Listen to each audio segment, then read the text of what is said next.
Peuple de Dieu, bonjour. Bienvenue dans votre émission Au pied du Maître. Un temps pour nous d'échange et d'étude systématique de la parole de Dieu.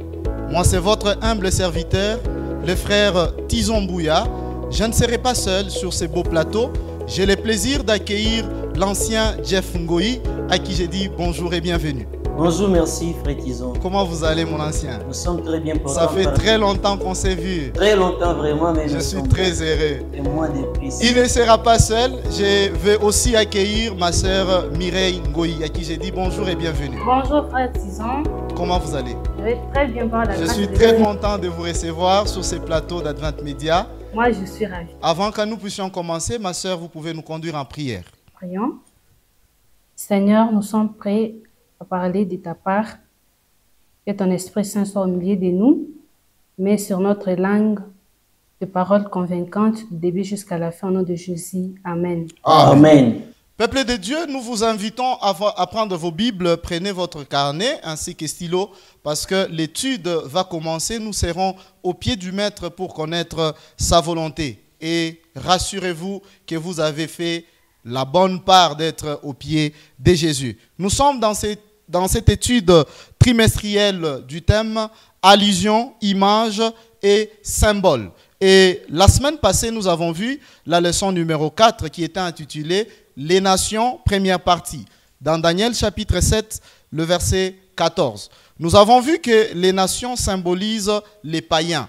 Dieu a choisi la nation d'Israël pour qu'elle soit une lumière pour toutes les autres nations. Et Dieu a utilisé l'Église aujourd'hui pour que les autres nations puissent aller à lui. Nous avons vu plusieurs exemples, tels que Adam et Ève qui ont voulu l'autonomie, qui ont voulu être dirigés par eux-mêmes en faisant leurs propres choix.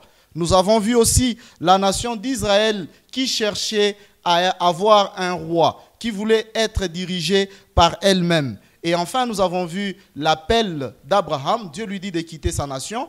Et nous avons vu la bénédiction qui en découlait. Frère ancien Jeff Ngoyi, nous avons reçu une question dans la semaine. Il y a un frère qui nous a dit, y a-t-il une solution pour les nations païennes comme les hindous, les juifs, ainsi que les autres nations? Est-ce qu'il y a une solution pour eux? Dans les commentaires, chers frères et sœurs, vous pouvez nous laisser votre avis, votre réponse. Ça nous sera toujours bénéfique. Nous commençons l'étude de ce soir. Le thème numéro 5 ou la leçon numéro 5 est intitulée « Les nations », deuxième partie, comme nous l'avons annoncé la semaine passée. Et notre verset est dans Psaume numéro 46, strophe 11. Ma sœur Mireille, pourrez-vous nous lire ces versets? Psaume numéro 46, strophe 11 nous dit ceci. Oui.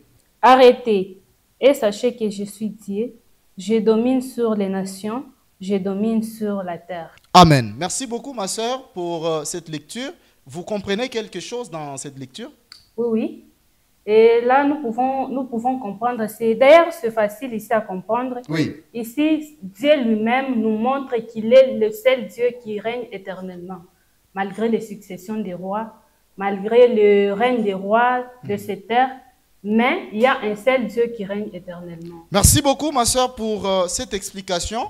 Avant d'aller plus loin, mon ancien, vous pouvez illustrer notre thème pour que nous puissions avoir les idées claires.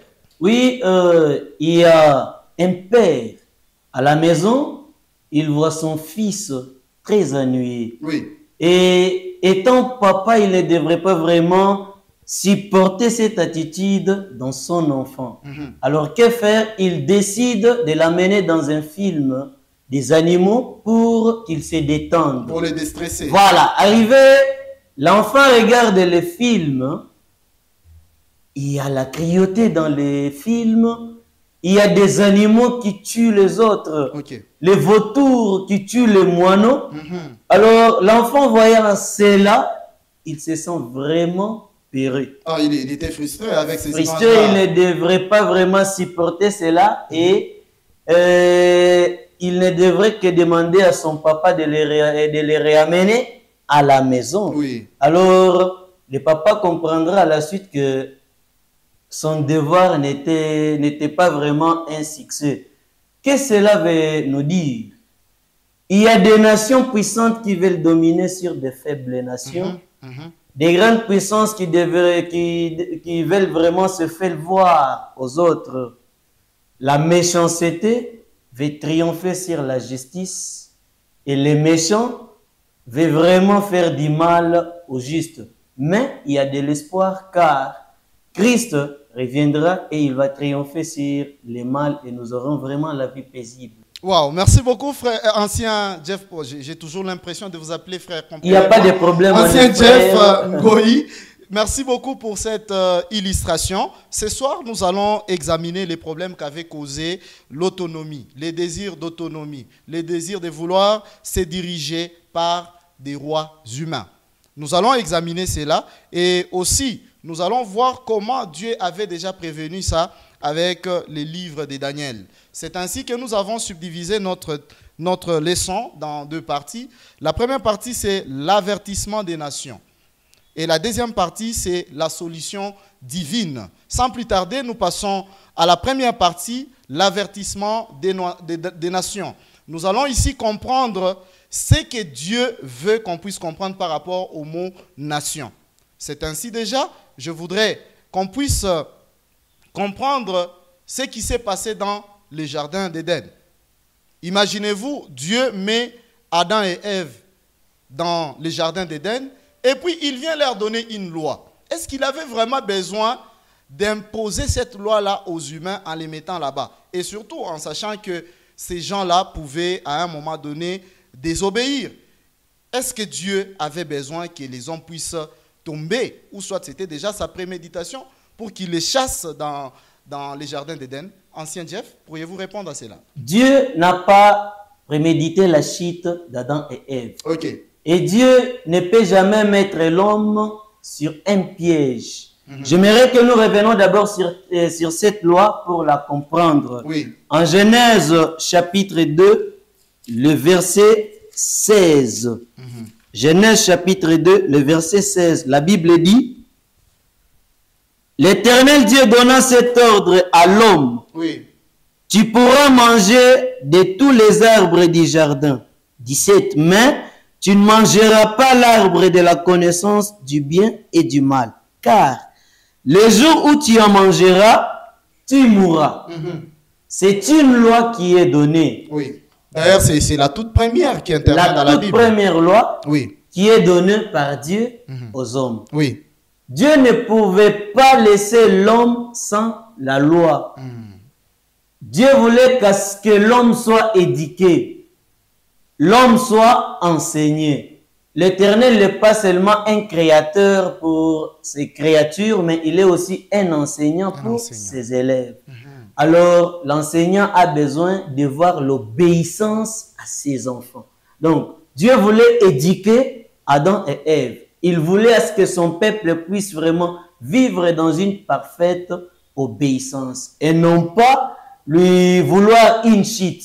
Ça, c'est une idée vraiment qui est à l'encontre de la nature divine. Mais, ancien Jeff, il y a des gens qui sont en train de réfléchir comme ça. Il y a des gens qui se disent, bon, c'était peut-être la préméditation de Dieu. Est-ce que vous ne voyez pas en ça la mauvaise façon de faire des pensées au-delà, ou soit de chercher beaucoup plus de connaissances sur Dieu? Ce sont des connaissances horribles et des pensées horribles, puisque toute connaissance n'est pas à avoir. Si je peux dire, toute connaissance n'est pas à connaître. Oui. Ce qui veut dire, Dieu ne peut jamais vouloir du mal à l'homme. Oui. Il est le créateur qui pense du bien à ses créatures. Il ne peut jamais vouloir la chute. Mais la présence de la loi dans les jardins d'Éden veut tout simplement mettre une marge à suivre dans la vie de l'homme. Puisque même actuellement, une maison sans la loi, c'est une maison remplie de libertinage. L'enfant peut quitter et revenir à 23 heures, tout ce qu'il veut. Alors, pour qu'il y ait vraiment une bonne conduite de l'ordre, il faut vraiment la présence de la loi. Mais les parents, mettant la loi dans la maison, ça ne veut pas dire que les parents veulent assez que les enfants tombent dans les erreurs à tout moment. Justement. Merci beaucoup, ancien Jeff, pour votre réponse. Vous m'amenez à vouloir comprendre cette illustration du rêve que nous trouvons dans Daniel chapitre 2. Et il y a des conséquences qui découlent de l'autonomie. Donc, c'est-à-dire, les gens voulaient se diriger eux-mêmes, refusant à ce qu'ils soient sous l'ordre des dieux. Ma sœur Mireille, pourriez-vous nous citer ces conséquences de vouloir l'autonomie? Ok, merci beaucoup. Ici, nous voyons dans Daniel, chapitre 2, verset 2 et verset 1 à 3. Les gens, les rois dans l'ancien temps voulaient être libres, faire leur propre volonté, donc dire que c'est moi. Quand je suis aujourd'hui, tout ce que j'ai aujourd'hui, c'est moi. Justement. Tout ce que je possède, c'est par ma propre force, par mon intelligence, par ma propre sagesse. Ils oublient qu'il y a un Dieu qui leur a donné même le pouvoir. Alors, les conséquences, c'est quoi? C'est la chute, voire même la mort. Alors, nous devons savoir, même aujourd'hui, nous voyons dans des entreprises, il y a les gens, quand on les met comme superviseurs, la personne donc veut se mettre à la place du chef. La personne veut prendre la place du chef, être autonome. Donc, n'aime pas la pression du chef, n'aime pas les lois données par le chef, et il se donne le pouvoir de faire les choix et les problèmes, et la conséquence, c'est la chute. Merci beaucoup, ma sœur, mais est-ce que ça a un sens, les descriptions, les images qu'on nous a déjà données dans Daniel 2? On nous montre comment l'interprétation commence par l'or, et puis c'est devenu l'argent. Et puis, il y a eu le cuivre, le fer, l'argile. Cette succession-là, est-ce que ça a un sens pour nous? Oui, ça a un sens.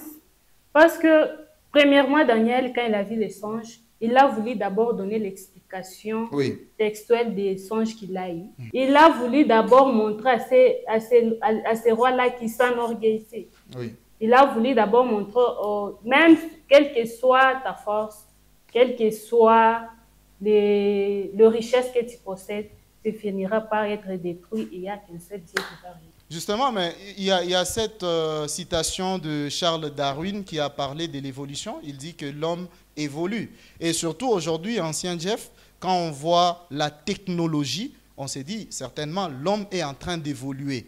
Est-ce que par rapport à cela, on peut se dire que certainement l'évolution y est et l'homme peut aller à atteindre un niveau supérieur que ce que nous sommes en train de voir, ma sœur? Bon, la technologie, comme nous le voyons aussi, la technologie évolue. Mais nous ne devons pas oublier qu'il y a un Dieu qui a donné même l'intelligence à l'homme, que la technologie puisse évoluer. Alors, il y a l'évolution, mais il y a la sagesse que Dieu a mise en nous pour que l'évolution puisse aller de l'avant. Nous devons connaître qu'il n'y a qu'un Dieu qui donne la sagesse et l'intelligence. Maintenant, ma soeur, je suis en train de me poser la question s'il y a une solution pour nous aujourd'hui. Ancien Jeff, notre monde aujourd'hui est vraiment dépassé. Certes, nous évoluons, mais il y a beaucoup de choses qui entrent en jeu et on ne comprend plus où on va. Est-ce qu'il y a une solution pour nous? Oui, il y a une solution vraiment pour nous. Et la solution, nous la trouvons dans la promesse que Christ nous a donnée en Matthieu chapitre 24, verset 14, où il dit « Et cette bonne nouvelle du royaume sera prêchée partout dans le monde entier. » Donc Dieu nous a déjà prévenus. Voilà, pour servir de témoignage aux nations, enfin viendra la fin. C'est-à-dire, il y a une bonne solution pour nous. La solution viendra dans l'évangile. Quand on donne l'évangile, lorsque le monde est prêché, nous sommes avertis. Lorsqu'on est averti, nous vivons dans la crainte de Dieu. Nous vivons dans la sainteté, on ne commet pas de péché. Et lorsque l'avènement du Christ s'annonce, nous serons épargnés du mauvais jugement. Ce qui veut dire, c'est ça la bonne solution pour nous. C'est quand on est guidé et orienté vers la vie éternelle. Merci beaucoup, ancien. Je voulais revenir dans Daniel chapitre 2. Nous avons vu là la succession de métaux, comment ça devait se faire. C'est pour dire que Dieu a révélé l'avenir du monde à un roi païen, n'est-ce pas? Oui. Mais est-ce que, ma sœur, Dieu s'est limité seulement à montrer l'avenir du monde aux païens seulement, ou c'est seulement les païens qui sont privilégiés par rapport à cela? Bon, avant de répondre à cette question, nous devons lire la Bible parce que c'est notre lumière. Daniel chapitre 7, verset 1 à 3. Oui.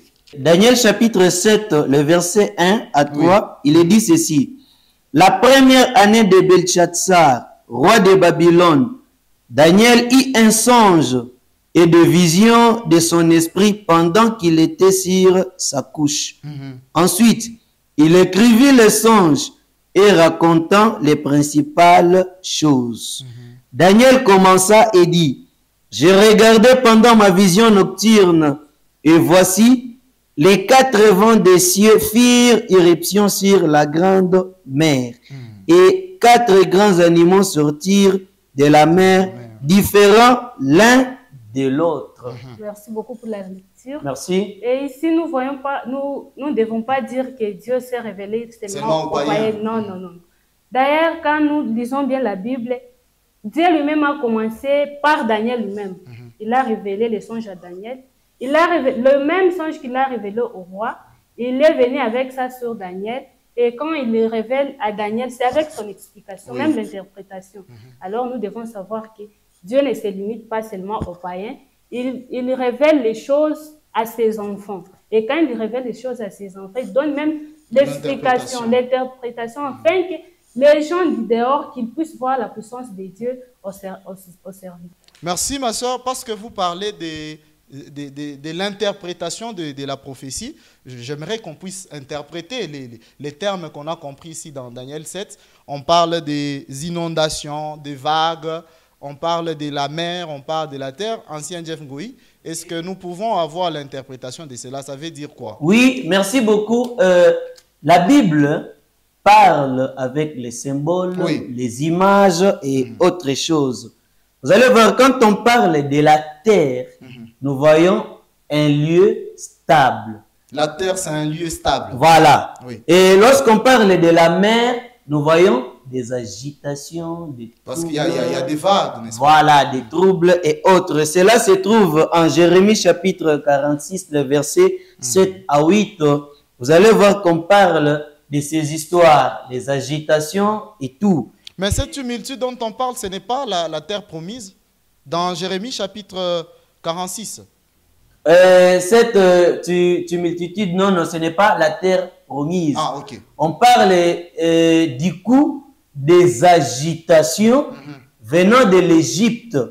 Voilà, à cette image-là, quand on parle de la mer, il s'agit de l'Égypte qui s'est préparée pour aller troubler un peuple stable, Israël, qui adorait son créateur qui est Dieu.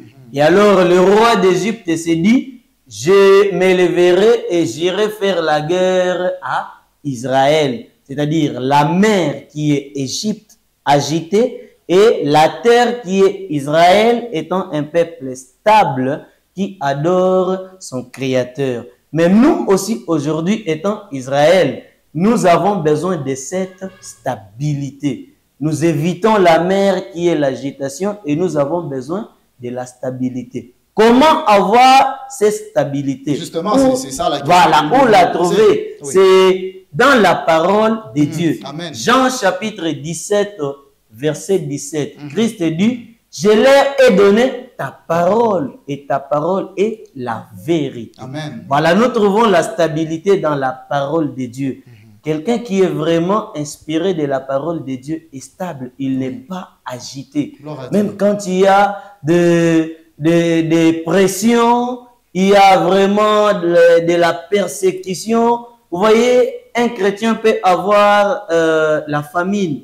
Il n'a pas la nourriture dans sa maison. Il n'est pas agité. Quand vous le voyez, il est stable. Il est nourri de la parole de Dieu. Mais quand vous voyez celui qui n'a pas la parole de Dieu, qui manque quelque chose, il ajoute des problèmes sur problèmes. Pourquoi il s'est dit, comme je manque d'argent, je dois toucher des fétiches. Alors, il n'est pas stable spirituellement et même physiquement. Merci beaucoup, ancien Jeff. Ceci nous amène à clôturer la première partie où nous avons parlé de cette manière de chercher l'autonomie des nations. Où est-ce que ça les a amenés? Ma sœur a donné plusieurs conséquences. C'était la succession et même la chute, n'est-ce pas? Mais la solution qu'elle a donnée dans les versets clés, c'est que le royaume de Jésus va régner pour l'éternité. Ça, nous devons les retenir. La deuxième partie, nous parlons des solutions divines. Lorsque Dieu a vu que son peuple, sa nation, était en train de s'égarer, qu'est-ce que le Seigneur a fait?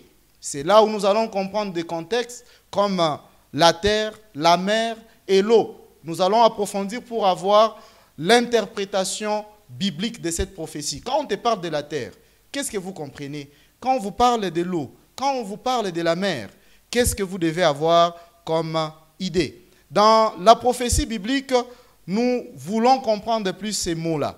Et cela nous aide à avoir une bonne interprétation. Mais ma sœur Mireille, vous ne voyez pas que lorsque la prophétie parle de la mer et de la terre, il cherche un peu trop à les rapprocher? Oui, là, quand on parle de la terre et la mer, là, nous voyons directement de l'eau. Oui. Nous voyons l'eau. Et quand comme on a dit l'eau, l'eau c'est un symbole. On a symbolisé. Et l'eau, là, nous voyons le gouvernement. Donc, quand on lit la prophétie et qu'on nous parle de l'eau, nous devons avoir la compréhension d'un gouvernement. Oui, oui, ce sont les gouvernements, justement, les partis politiques, les forces d'enseignement. Oui. Alors, pour comprendre cela, l'eau, comme l'ancien vient dire, ce sont les forces d'enseignement, les gouvernements, les partis politiques qui persécutent les enfants de Dieu, qui persécutent l'Église de Dieu. Donc, si ça n'a pas d'influence sur le peuple de Dieu, ça n'a rien à voir de la prophétie. Ça peut être dans le bon sens, oui, tout comme dans le mauvais sens. Alors, comme dans le mauvais sens, là, nous voyons les faux enseignements qui s'introduisent même aujourd'hui dans l'Église de Dieu. Vous voyez un faux prophète qui vient dans l'Église avec ces versets-là mal interprétés. Oui. Et vous voyez les partis politiques qui entrent maintenant aujourd'hui dans l'Église également. Oui, oui, pour séduire, pour persécuter le reste. Et là, ça nous enlève dans l'attitude de l'adoration des dieux. Oui, oui. Ça nous amène dans les groupements. C'est beaucoup plus... celui-ci, il est des nôtres, nous devons nous lier à cela. Et surtout que cela est rapproché, comme il est dit. C'est-à-dire, la mer et la terre sont rapprochées. Est-ce qu'il y a une mer qui peut être sans la terre? Et nous venons de comprendre que ce sont des images et des symboles prophétiques qui parlent d'une terre qui est un peuple stable, un peuple de Dieu, et la mer qui est un réseau d'agitation, de troubles, de criminalité, de violence, vol et autres. Et c'est rapproché. C'est qui veut dire quoi? Il faut vraiment ne pas penser que quand je crois en Christ, je deviens chrétien. Waouh, je suis exempté des malheurs et tout. Non. Toutes ces choses sont rapprochées. Là où il y a les biens, il y a les mal. Là où il y a les mal, il y a les biens. C'est-à-dire, si j'écris en Christ et j'ai foi en Dieu, les troubles viendront à moi. Les violences viendront à moi. Les tueries. Mais nous ne pouvons pas lâcher. Nous ne pouvons pas penser que nous sommes seuls. S'il vous plaît, ancien Jeff, je suis en train de vouloir revenir sur cette histoire que ma sœur Mireille venait de dire sur l'interprétation fausse. Moi, j'ai déjà entendu quelqu'un dire que l'Amérique est fondée sur la prophétie. C'est-à-dire, la venue de l'Amérique, c'est prophétique. Voilà pourquoi c'est une nation où il y a naissance de beaucoup d'églises. Comme qui dirait, c'est ça même la terre promise. Comment vous comprenez cela? La venue de l'Amérique, bien sûr, est prophétique, elle est biblique. Oui. Lorsque nous voyons l'époque de la persécution, où l'Église de Dieu devrait être persécutée. Nous avons vécu cela avec les apôtres qui ont vu une persécution vraiment exagérée où les saints ont été tués. Alors, les gens devraient fuir. Les croyants devraient se réfugier sur un endroit de sécurité. Quand ils sont allés dans ce nouveau monde actuellement appelé Amérique. Ce n'est pas dire que lorsque le peuple de Dieu s'est retrouvé sur un endroit sûr où il n'y a pas la persécution, l'Amérique devient la terre promise. Amérique n'est pas égale à Canaan. Canaan n'est pas égal à Amérique. Et vous allez voir qu'après un temps, Amérique aussi, qui est une bête semblable, ayant une image semblable à la bête. Oui, en Apocalypse. Sans vous prendre la parole, ancien, c'est écrit dans Apocalypse 13, 11, voilà, qu'il va arriver un temps, il a l'air d'un agneau et il va se transformer, voilà, pour persécuter ensuite les peuples. Et il va persécuter les peuples. J'aimerais qu'on lise, c'est un texte très, très vraiment important. Apocalypse 13, 11. Oui. Le verset 11, la Bible dit, puis j'ai vu monter de la terre. Vous voyez, quand on parle de la terre, nous voyons un peuple vraiment qui est moindre, qui n'est pas totalement nombreux, mais stable. J'ai vu monter de la terre une autre bête qui avait des cornes semblables à celles d'un agneau et qui parlait comme un dragon. Vous voyez ce que la parole de Dieu dit. C'est-à-dire, l'Amérique sort avec l'apparence d'un agneau, mais avec la voix d'un dragon. Qu'est-ce que cela signifie? Lorsque le peuple persécuté se trouve seul sur un autre endroit où il y a de la sécurité, il se dit, bon, ici quand même, je peux vivre paisiblement. Mais cet endroit a juste l'apparence d'un agneau. Pour qu'après des années, la persécution change. Il avait des cornes. Cet animal, cette bête avait des cornes. C'est quoi? C'est-à-dire, ici, l'Amérique te dit, je te donne le temps d'étudier la parole de Dieu, d'être libre. Mais ici, il dit, bon, tu es libre, tu peux faire tout ce que tu veux. Tu peux aller même voilà, faire tout. Maintenant, sa voix est celle d'un dragon, puisque c'est les dragons qui donnent pouvoir à la bête d'agir. C'est pourquoi il y a toujours collaboration entre Amérique et la Rome. Merci beaucoup, ancien Jeff Ngoyi, pour cette explication qui est si riche. Et je pense que nous sommes en train d'apprendre parce qu'on apprend chaque jour. Peuple de Dieu, nous sommes en train d'étendre petit à petit vers la fin de cette émission. Ma sœur, est-ce que vous pouvez donner des conseils à ces peuples de Dieu? Est-ce que nous devons obéir à Dieu ou soit on obéit à ce que les hommes sont en train de nous dire? Nous devons obéir à Dieu. Oui. Comme dit la Bible en Actes chapitre 5, verset 19, mieux vaut obéir à Dieu qu'aux hommes. Alors, en voulant obéir à Dieu, nous profitons de beaucoup de choses. Par exemple, la bénédiction. Justement. Quand tu obéis à Dieu, à ton maître, il y a d'abord l'amour augmente. Alors, nous devons obéir à Dieu plutôt qu'aux hommes. Merci beaucoup, ma sœur. Ancien Jeff, est-ce que vous pouvez nous donner une illustration de la loi humaine auquel les gens sont en train d'apprendre et nous allons finir par là? Oui, effectivement, la loi humaine existe. Il y a une loi humaine qu'on a donnée pour dire il faut adorer Dieu les dimanches. Oui. Voilà. Or, l'adoration véritable de Dieu ne peut pas se faire les dimanches comme jour sacré d'adoration. Mais l'homme est venu, a mis les dimanches comme jour d'adoration par rapport à la loi de Dieu qui est le sabbat. Et c'est prophétique. Nous sommes en Daniel chapitre 7, le verset 25, où il est dit, il prononcera des paroles contre le Très-Haut. Il opprimera les saints du Très-Haut et il espérera changer les temps et la loi. Dans la loi de Dieu, il est dit, vous allez adorer Dieu les jours du sabbat, les samedis et non les dimanches. C'est le temps qui est le 7e jour. Et maintenant, la loi, Dieu a mis ses commandements à la 4e place, c'est-à-dire c'est un commandement. Mais les hommes sont venus à tout prix imposer leurs idées, leurs pensées pour dire non, nous n'avons pas besoin du sabbat qui est la loi et le temps de Dieu. Nous avons besoin du dimanche qui est la loi et le temps de l'homme. Et c'est pourquoi Jésus est venu dire cela en Matthieu chapitre 15, verset 8 à 9, que ce peuple m'honore de lèvres et leur cœur est loin de moi. Ils enseignent les préceptes d'hommes et les commandements des humains. Voilà, ce qui veut dire il y a aujourd'hui une loi humaine qui est l'adoration du dimanche et qui est en conflit avec la loi de Dieu qui est le sabbat, le 4e commandement. Merci beaucoup. C'est sur cette note que nous mettons fin à cette émission. Nous devons retenir que nous avons eu des leçons de leadership. C'est que Dieu seul sait comment il a créé les humains. Bien qu'ils soient dans les besoins d'être dirigés, nous devons faire le choix d'être dirigés par Dieu. Et aussi, la deuxième leçon, c'est une leçon qui est purement politique. Nous devons avoir un dirigeant, mais cherchons à nous unir à Dieu, parce que c'est lui notre politicien.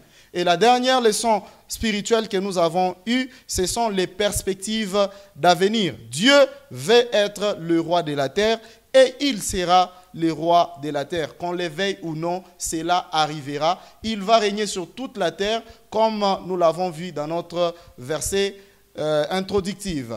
Ancien Jeff Ngoyi, votre dernier mot avant que nous puissions nous séparer. Dieu est le souverain suprême, malgré les successions de rois puissants que nous les connaissons, mais Dieu finira toujours par régner. Merci beaucoup, ancien Jeff Ngoyi, pour vos interventions. Vous nous avez appris la prophétie et c'était merveilleux de partager ensemble avec vous ces plateaux. Ma sœur Mireille, votre dernier mot. Nous devons savoir qu'il y a un seul Dieu qui est éternel. Amen. Les royaumes de cette terre passeront, mais le royaume de Dieu subsistera à toujours. Amen. Merci beaucoup, ma sœur Mireille, pour cette explication et surtout pour votre passage dans cette émission au pied du maître. Et j'espère que vous avez aimé cette émission. Les rendez-vous, c'est les vendredis prochains à la même heure. Surtout, n'oubliez pas d'aimer notre vidéo, de la partager et n'oubliez pas de vous abonner à notre chaîne YouTube Advent Media. Je vous demande d'être toujours scotché pour avoir nos notifications et cela vous aidera à être au pied du Messie pour connaître sa volonté. Les heures sabbatiques ont déjà commencé. Je vous souhaite un très bon sabbat à la maison. Bon sabbat à vous, ancien Jeff Ngoyi. Merci. Bon sabbat à vous, ma sœur Mireille Ngoyi. Merci pareillement, mon frère. Ciao et à la prochaine.